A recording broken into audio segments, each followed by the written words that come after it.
down from anyone, and a win here against Binyan could certainly be a booster for them moving forward. Maganda sana yung intention doon.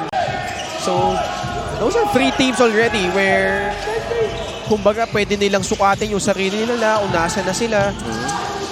Bonifacio napulot yung bola. And I think what's important also, Ken, is you have that level of confidence in your team. Regardless the outcome of those games against those big wins, you get a beautiful pass. Egypt. Serrano for free. Book it. Sports Plus is the official sportsbook of the MPBN. Scan a QR code to play or visit www.sportsplus.ph. Lastimosa lost it. Miranda is free for the layup. Not even allowing that handoff by Warren Bonifacio. Over 3 minutes gone by. Lastimosa puts it up over the outstretched arms of his defender, willing that one through. They've been overly dependent, in my opinion, on Carlos Lastimosa creating.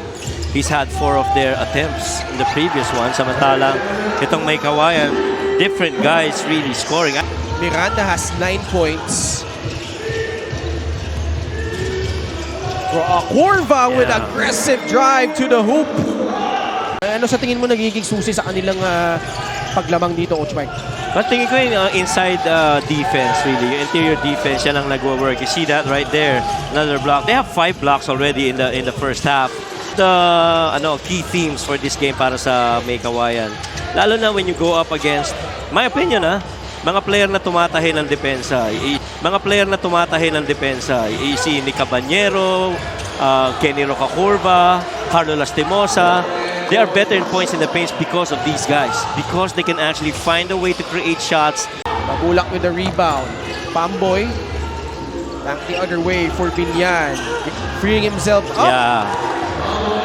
So far, it's been a struggle. Just 2 points. 1 of 9 shooting from the field. He's been a per-minute monster off the bench for Binyan. Josh Giab drills in the 3. MJ 4 on their shot clock. Apolonio off the dribble.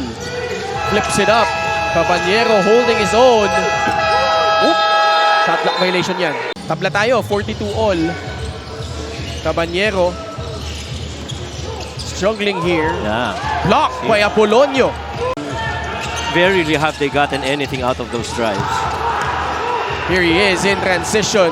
Lastimosa gliding in off the glass. MJ doesn't get the friendly bounce. Agawan sa bola, napunta kay Apolonio. Pasa sa labas. Giab all day to shoot. Puts it in. That's a free from Josh Giab. For Josh Giab, giving them a lift off the bench. Cabañero.